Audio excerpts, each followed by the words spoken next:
cientista político Cristóbal Belolio, que también nos acompaña hoy día por segundo día consecutivo. Muy bien. En la casa ya Cristóbal. Sacó vale otro. Es que caballo bueno repite. Sí, ¿cierto? exactamente, exactamente. Vamos a saludar también a Bessie Gallardo. Ella es egresada de Derecho y tiene mucho que decir esta mañana. Gracias, Bessie, por venir. Gracias. Y por supuesto a la presidenta del Colegio Médico, Isca Chiches, que está con nosotros. Gracias, Isca, Hola, Isca. por acompañarnos. Y bueno, de alguna manera me gustaría que Betsy partiera diciendo qué es lo que pide Chile hoy día. A ver, yo creo que son 5 pilares fundamentales. Primero, pensiones. Según cifras de la Fundación Sol, las mujeres son las más precarizadas en el sistema de AFPs. Al menos el 90% de las mujeres hoy día ganan menos de 130.000 pesos al mes. Mujeres que han trabajado al menos 40 años en el sistema. Mujeres que se han dedicado sobre todo a la crianza de sus hijos, por eso tienen grandes lagunas previsionales. Cerca del 80% de los hombres también ganan menos de 130.000 pesos al mes. Hombres que también han trabajado muchos años. Por otra parte, la vivienda es muy cara. Hay poco acceso a la vivienda. El Estado no cubre las necesidades de vivienda del país. Por otra parte, la salud también está muy precarizada, sobre todo la salud pública. Aquí la presidenta del Colegio Médico lo puede decir. El gasto en salud mental del presupuesto es solamente el 1%. Por lo tanto, no hay acceso a la salud mental, no hay acceso a los medicamentos necesarios para salud mental. Oye, Bessie, perdona, pero con el conocimiento que tú tienes y además has hecho un buen enunciado, ¿para ti qué es lo primero que se tiene que solucionar? Yo creo que lo primero que se tiene que solucionar es brindar desde el Estado una vida digna a todos y todas sus habitantes. Pero por sobre todo a las mujeres, que son las más precarizadas dentro de la sociedad. Las mujeres solamente son un 43% de la fuerza de trabajo, no son más. Por otra parte, son las que menos acceso a la educación tienen.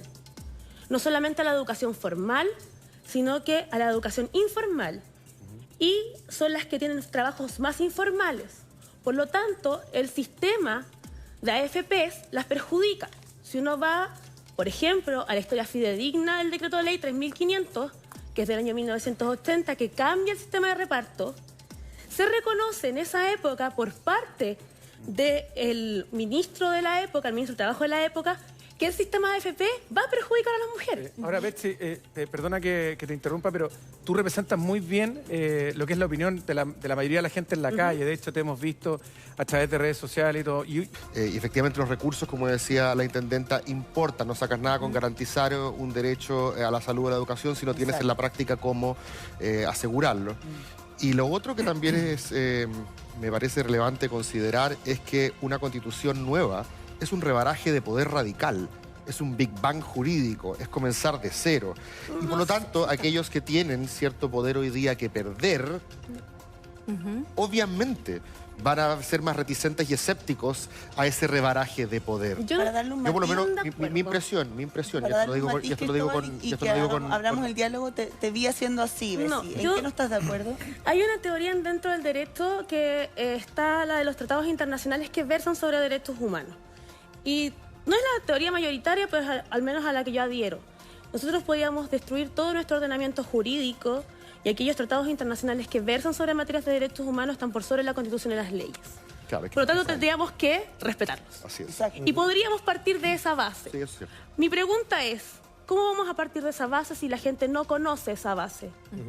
Entonces, yo creo que la gente, la ciudadanía, los habitantes de toda esta nación, no voy a hablar de gente, de ciudadanos, porque no todos somos ciudadanos, pero todos hacemos esta nación, incluidos los extranjeros que viven hoy día en Chile. Todos debiéramos saber dichos derechos que son fundamentales y que no están en la Constitución, sino que están en los tratados internacionales que versan sobre derechos humanos. ¿Como por ejemplo? Como por ejemplo que, según una convención, ya que estamos aquí con la presidenta del Colegio Médico, las mujeres tienen derecho al aborto en ciertos casos, porque si no se produce ese derecho, es tortura o tratos degradantes.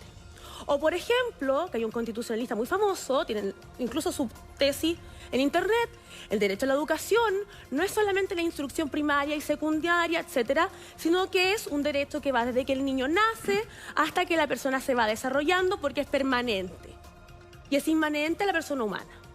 Entonces, nosotros podríamos eventualmente establecer una escala de derechos solo con tratados internacionales que versan sobre derechos humanos. O sea, pero si la gente no lo sabe, ¿estás de acuerdo no los conoce, con que necesitamos cambiar nuestra Constitución? Yo creo que más que cambiar la Constitución, nosotros tenemos que armar a los habitantes de la República con conocimiento. Bueno. Porque si no conocen sus derechos básicos, que son la base de una sociedad, si no saben cómo pedir, si no saben cómo exigir, ¿a dónde llegamos? Pero Bessie, ¿Vamos a terminar en una lucha jurídica permanente con tu lógica? No, ¿Mejor cambiar la Constitución? No, porque los derechos son inmanentes a la persona humana, están ahí, pero se van a la discutir, mano. Po. Hay gente que va a decir, no, vamos a tribunales. De ahí vamos a perder. No, porque no es una lucha en tribunales. Pero acá no te van a hacer caso porque hay gente que no reconoce tu punto de vista. Pero es que, a ver, ¿entiendes? Los tratados internacionales, que la opinión mayoritaria de la doctrina jurídica es que al menos tienen rango constitucional. Al menos. Ahora, Carta Magna.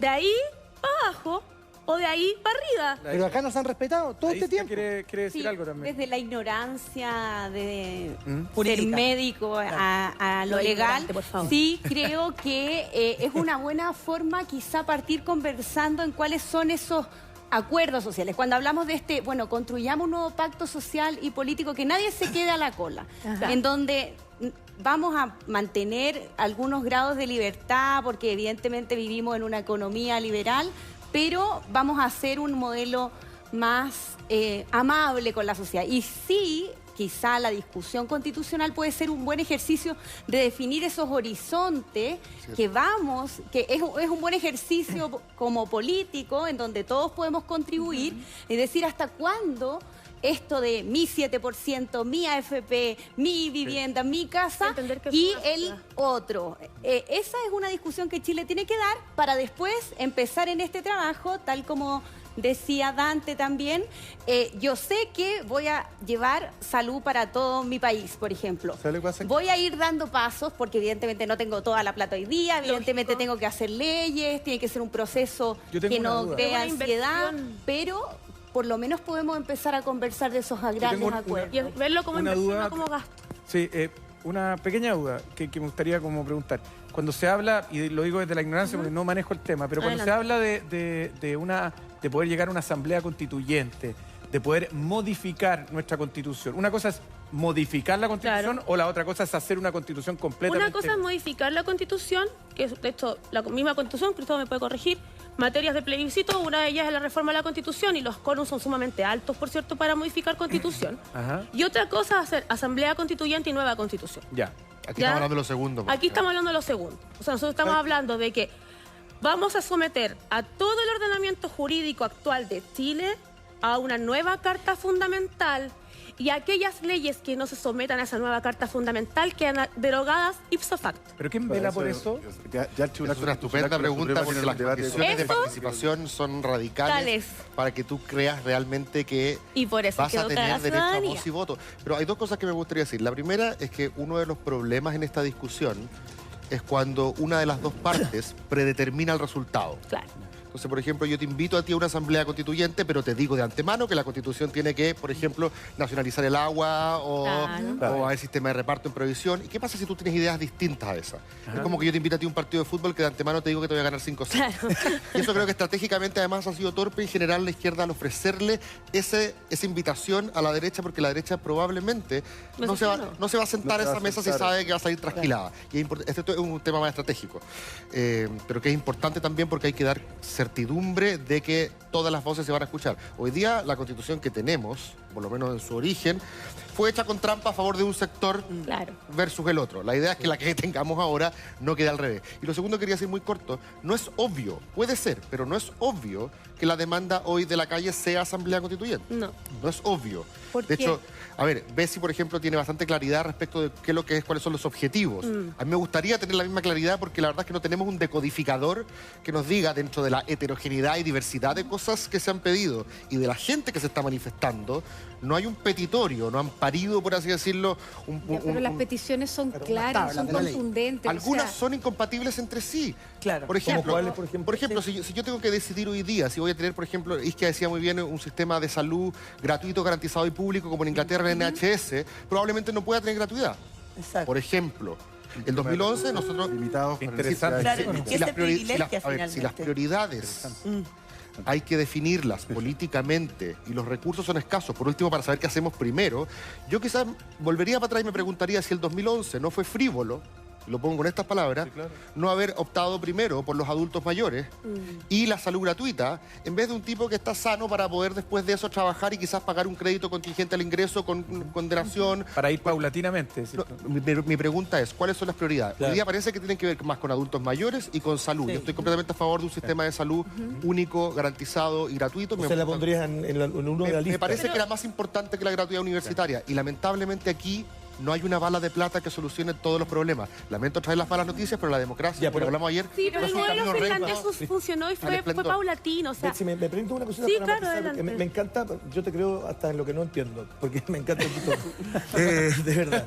No sé qué pasa cuando tú una impronta así, yo le creo todo, Fíjate que mucha gente que está en tu casa pensando, hasta Cristóbal le pasa, que de repente dice, ¿cuál será la forma de encontrar una solución para comenzar a caminar?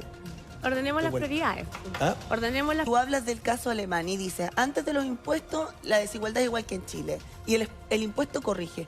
¿Por qué le tenemos tanto miedo a los impuestos acá entonces? ¿Por qué cuesta tanto legislar un nuevo sistema tributario que está descansando en el Congreso hace rato, tengo entendido? Bueno, porque cuando a una fracción de la población le hacen pagar impuestos, obviamente esa gente prefiere no pagarlo. Es así de simple. Es así de simple. Es decir, si tú ves, por ejemplo, esta última medida que anuncia el presidente respecto, por ejemplo, a elevar la tasa, que nos presentaron hace un ratito acá. Sí, a 40%. El efecto que va a tener eso en términos de recaudación va a ser marginal. Marginal, exacto. ¿Por qué? Porque va a haber ilusión. Son las empresas. ¿Te das cuenta? Porque es fácil. 160 millones de dólares. Eso en teoría. ¿Te das cuenta? Pero basta con que una persona, que una persona tenga una sociedad de inversiones, ¿cierto? Y arbitre las tasas de tal forma de evitarse el pagar ese impuesto. Puede pagar el 27 o menos. Entonces, efectivamente, la ingeniería tributaria, ¿verdad? Y los contadores han hecho un muy buen trabajo respecto a cómo buscar los mecanismos para eludir y reducir las cargas tributarias. Incluso tiene un nombre que es bastante interesante, se llama planificación tributaria. ¿Cierto? Sí, te ofrezco mi planificación tributaria. Es una forma elegante de decir, te voy a ayudar a pagar menos impuestos, ¿cierto? Eso es. Entonces falta el problema moral. Aquí hay un me deja su teléfono, por favor. Tiene mucho privilegio. Hay un tema central cuando Dante nos da el ejemplo de Alemania. O sea, estamos de acuerdo que Alemania es un país extraordinariamente rico, o sea, compararlo con la realidad chilena es complejo, pero el tema de antes de impuestos, en términos de desigualdad, y después de impuestos, es notable. El tema es quién administra esos impuestos y realiza las políticas públicas y las reparte como tiene que repartirlas. Claro, ¿cómo las administra? Eso se llama Estado. Y el Estado chileno, no sé, por ley de presupuesto. Lo tiro por acá, sí, pero él es Estado, los políticos que administran el Estado. El presidente de la República no lo hace el Estado, lo hace el gobierno. ¿Y quién administra el Estado? El gobierno. Claro, pero la cabeza, y lo hace según, espérate, lo hace según No, pero déjame terminar el creencias. planteamiento, Bessie. Yo entiendo lo que tú vas, pero déjame terminar. Nosotros, o nuestra clase política, y nuestra constitución política, a propósito de la discusión que teníamos atrás, lo que hace es organizar el Estado, y organizar y poner las reglas del juego para todos. Los alemanes parece que lo hacen regio y tienen un Estado muy eficiente. Pero el Estado aquí es subsidiario. Está bien, pero lo que te quiero decir... En Alemania el Estado no es subsidiario. Escúchame lo siguiente. Lo que quiero decir es que es muy probable que nuestro Estado es el que está fallando en la redistribución a través de sus distintas administraciones, sea este gobierno, el anterior o el que sea, y no está teniendo las políticas adecuadas probablemente para emparejar la cancha lo más posible. Pero si es lógico. Y como dijo Cristóbal, que no se pone colorado para decir una verdad del porte de una catedral, por lo menos desde mi opinión, que a lo mejor debimos haber priorizado el 2011 otras cosas en vez de gratuidad en la educación. Pero si esto está mal desde la base, Estado subsidiario, esa es la clave. El Estado subsidiario está amparado por la Constitución. De hecho, una de las grandes bases de la Constitución. Yo, Estado, le permito a los privados meterse en cuestiones que debiera hacer el Estado. Como negocio. Por ejemplo, el negocio de la educación. ¿Está mal diseñado? Déjame terminar porque la gente no sabe lo que es un Estado subsidiario. Yo hago las carreteras, hago colegios, hospitales, o sea, en este caso, clínicas privadas. Me meto en la labor del Estado. Si el privado no lo puede hacer, ahí recién el Estado entra y dice, ya, yo lo voy a hacer. Cuando tenemos un Estado que es subsidiario, en el juego social la gente pierde. Y eso es lo que debemos modificar. El Estado. Y eso viene desde el 11 de marzo de 1980 con la Constitución de la dictadura. Entonces, eso es lo que tenemos que modificar. Eso es lo que tenemos que discutir, porque ese es el rayado de cancha. Estado, en el fondo, no puede ser que hasta las cárceles sean concesionadas. Es capaz de resolver eso como lo hacen los alemanes. Porque Alemania no tiene un Estado subsidiario. Porque la carga impositiva en Alemania está bien distribuida. Porque Europa entendió que invertir en las personas no es gastar dinero, es inversión. En la medida en que tú inviertes en los habitantes, disminuye la delincuencia, disminuye la pobreza y la desigualdad. Es cosa de ver a Finlandia. Finlandia es uno de los países que más invierte en sus ciudadanos, pero al mismo tiempo es la que más recauda en impuestos. Entonces, en la medida en que nosotros recaudamos en impuestos y invertimos en las personas, obtenemos sociedades más justas. Si nos vamos a llenar la boca con la delincuencia y los portonazos y la cuestión, y ganamos 400 lucas, porque resulta que el 70% de la población gana menos de 400.000 pesos, arrastramos a la gente a delinquir. Perdón, pero la cosa es bien clara. Tengo 3 hijos. Yo no mantengo a 3 hijos con 400.000 pesos ni aquí ni en la China. Si yo no tuviera una familia detrás y el privilegio de tener una familia detrás que me ayuda, ¿qué hago? ¿Dónde viviría yo? Allegada. Viviría allegada y tendría que vender droga para poder defender a mi familia. ¿Qué es lo que pasa? Para poder mantener a mi familia. Entonces le exigimos como sociedad a un montón de gente que sea poco menos que perfecta, que no cometa delito, que sus hijos sean perfectos, cuando la gente está trabajando más de 2 horas diarias, se demora 2 horas en ir a su trabajo y después de vuelta 2 horas más, ganando una miseria, y después quieren que la gente no cometa delito. Las cárceles hoy día están siendo concesionadas. ¿Quiénes son los dueños de esas cárceles? Los mismos que nos gobiernan. ¿Quién financió la campaña de Sebastián Piñera? Los grandes grupos económicos, las forestales. ¿Cuánta pobreza han dejado en la 8ª región las forestales? ¿Cuántos trabajadores del Estado de Chile hoy día están contratados a honorarios sin ninguna seguridad social? Entonces, el problema es de base y es estructural. Chile hoy no invierte en sus personas. Creen que las personas son un gasto. ¿Por qué? Porque tenemos un Estado que subsidia. Claro, y si tenemos un Estado mal diseñado, como dices tú... Más encima los ricos no pagan impuestos. Evidentemente, es atingente hablar entonces de una nueva Constitución. Claro, lógico. Agarremos la emoción de Betsy, por favor. Sí. Porque yo creo que aquí nos generó algo. Sí. Perdón que lo diga, pero aquí algo pasó. O sea, cuando hay algo tan explícito que viene desde la guata, no nos podemos hacer los hueones, perdona que lo diga así. Que alguien nos explique con peras y manzanas el mundo en que estamos viviendo se agradece. Yo te lo quiero decir. Gracias. Y te lo digo desde lo más profundo de mi corazón, porque probablemente lo que está sintiendo la gente en su casa. Basta de explicarnos cosas que no tenemos y obliguémonos a decir las cosas como Obliguémonos a vernos a la cara. Y ahora inmediatamente tomo tu emoción y te la traspaso, Cristóbal, porque me imagino que estás asintiendo también de alguna forma lo que estamos escuchando. Creo que todos queremos abrir el discurso de esta manera. Yo creo que los objetivos son comunes, pero muchas veces los medios no son necesariamente los mismos. Claro. Y la política justamente está ahí para realizar esa labor. Algo de eso conversamos ayer. Mi problema en la situación en la que nos encontramos hoy día es que quizás la clase política, me parece, o no está dando el ancho o está renunciando a conducir, que es lo que me parece eso más es muy complejo. peligroso. Me parece peligroso, pero además como el discurso de la calle, si es que existiera tal cosa como esa entidad, esa entelequia que es la calle, que se vayan todos, es un discurso que en el fragor, en la efervescencia, en la calentura, en la rabia contra la élite, todos dicen. Pero el problema es que si se van todos, no vamos a tener cómo procesar, mediar, deliberar sobre esos medios para conseguir esos fines. Claro. La democracia, como lo hablamos ayer, es trabajosa. Súper. Y no necesariamente va de la noche a la mañana a solucionar nuestros problemas porque tenemos ideas distintas sobre lo que constituye una vida buena y qué es lo que es justo y cómo podemos llegar a eso. Lo único que yo pido ahora es que, si bien la calle tiene que mantener el corazón caliente, los políticos tienen que tener la cabeza fría. Este es el momento, como una encrucijada histórica lo requiere, en el cual la clase política esté a la altura. ¿Y qué te pasó con lo que sucedió ayer en el Congreso? Me parece que es parte un poco de lo mismo. O sea, yo entiendo la sinceridad con la cual muchas de estas personas actúan y porque sienten que realmente tienen que hacer el punto. Pero hay dos grupos en este momento a los cuales se les exige la cabeza más fría que a nadie. Sin duda, a los que ocupan armas hoy día y pueden eventualmente atentar contra la población civil, esa es la cabeza más fría de todas.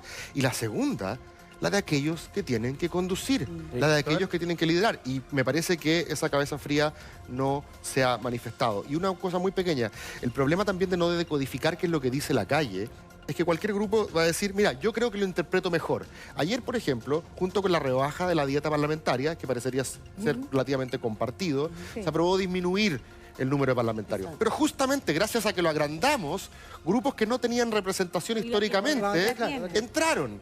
El Frente Amplio, por ejemplo, que en parte surgió de las movilizaciones de la calle del 2011, que fueron capaces de mutar institucionalmente y meterse en la máquina procesadora de decisiones, por así decirlo. Si tú vuelves a algo más binominal, por así decirlo, vamos a tener un problema de legitimidad política. Entonces, ojo con tratar de decir que es obvio lo que dice la calle sin un ejercicio de, como digo yo, de decodificación y sin una deliberación para ver si es que realmente las ideas son buenas o no y cómo las... Lo que pasa es que nosotros nos circunscribimos en los parlamentarios, pero aquí está lleno, si uno analiza, está lleno de operadores políticos que también vienen enquistados hace mucho tiempo y ahí también se va un presupuesto importante. Entonces, los partidos tienen que hacer una culpa. Yo no me reduciría tanto a eso, sino que lo que quiero decir también es que este ejercicio, como dice la Bessi, también parte muchas veces por el tema de que si uno va a postular a un cargo, a mí me parece que el conflicto de interés no parte del presidente de la República, que ya lo hemos visto, sino que también parte de nuestros parlamentarios, porque finalmente son ellos los que tienen que votar, pero si ese voto muchas veces va en contra de una probable, posible empresa a la que yo estoy ligado, etcétera, se empieza a generar ese círculo del cual no salimos también. Y voto para las empresas. Es cosa de ver la ley de pesca, es cosa de ver el código de aguas. No puede ser que el agua, que es un bien nacional de uso público, que por cierto ONU ha declarado como un derecho humano, la, comillas, administración del agua sea de los privados. No estamos entrando en una época súper dulce y súper linda donde nos vamos a tirar flores entre todos. Estamos entrando en una época en donde el calentamiento global es una cuestión súper seria. Sí. Tiene que salir de las manos de los privados. No puede ser que a un luchador social como Rodrigo Mundaca se le esté amenazando de muerte por luchar por un derecho humano que es el agua. Y que el Estado esté ahí, no, bien, gracias, pucha, qué pena. Lo premian en Alemania y no en Chile. A ese hombre deberían prenderle velita y tener un altar, pues nos está cuidando a todos nosotros. Lo que dice Lucho hace un rato es real, porque tú nos diste una bofetada en la cara cuando dices no era la idea, pero... No, pero en el buen sentido de la palabra. Cuando dices que el Estado aquí en Chile no invierte en sus ciudadanos. Muy cierto. Y eso a uno le queda dando vueltas.